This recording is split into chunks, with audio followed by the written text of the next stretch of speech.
encourage students to use tools like Grammarly. It's just like, you should have something that double checks the way that you've written things. Yep. There's students who, well, we've now like given them a lot of explicit instruction, like, by the way, just so you know, if you type in all caps, it sounds like you're shouting. It's like how it's going to be read. There's like a lot of tips like that where it's just like, if someone never gets that feedback, they'll just never know, and so they'll continue to do that indefinitely. And they don't know that it like comes across that way. Generally, writing tools are really, really helpful for that. And the more that students actually like just engage with that, and the easier it feels, I think that the better they'll get. But I'm speaking more generally just about like, because your blog post, which I think is amazing, play in predictive minds. What is this going to do to our minds that the AI can, like, I don't have to struggle with a paragraph anymore.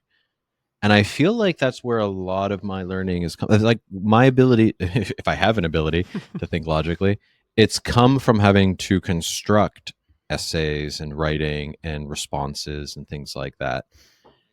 I don't know. I mean, this is just a question that I can't answer. So I ask people smarter than me, and that's why I'm asking you. I think that people are still going to be thinking. I think that the tool is going to do some of your thinking for you. And I think that like is true, that externalizing some of your thought ends up acting as a crutch. But I think that it's also a superpower in some ways. It's like, if you couldn't write, you also couldn't think in some ways. If you couldn't use a calculator, it's like, there's just some thoughts that you couldn't have.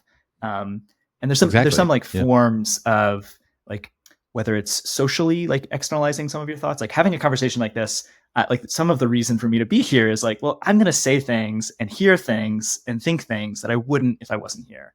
I think GPT is going to offer that same kind of experience as well, where you're going to think things that you wouldn't because it would be too slow for you to type it out. And so you wouldn't get to the next thought if you were to sit down and like spend an hour trying to craft that essay.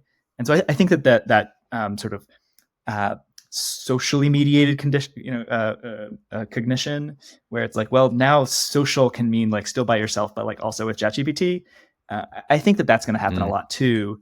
And my hope is that students don't disengage from that thinking process, that they don't let the tool do all of the thinking and like sort of just like skim with their eyes, but instead are like very active participants and like really, really partners with the tool. And then that elevates their thinking rather than just weakens it. That's my hope, at least.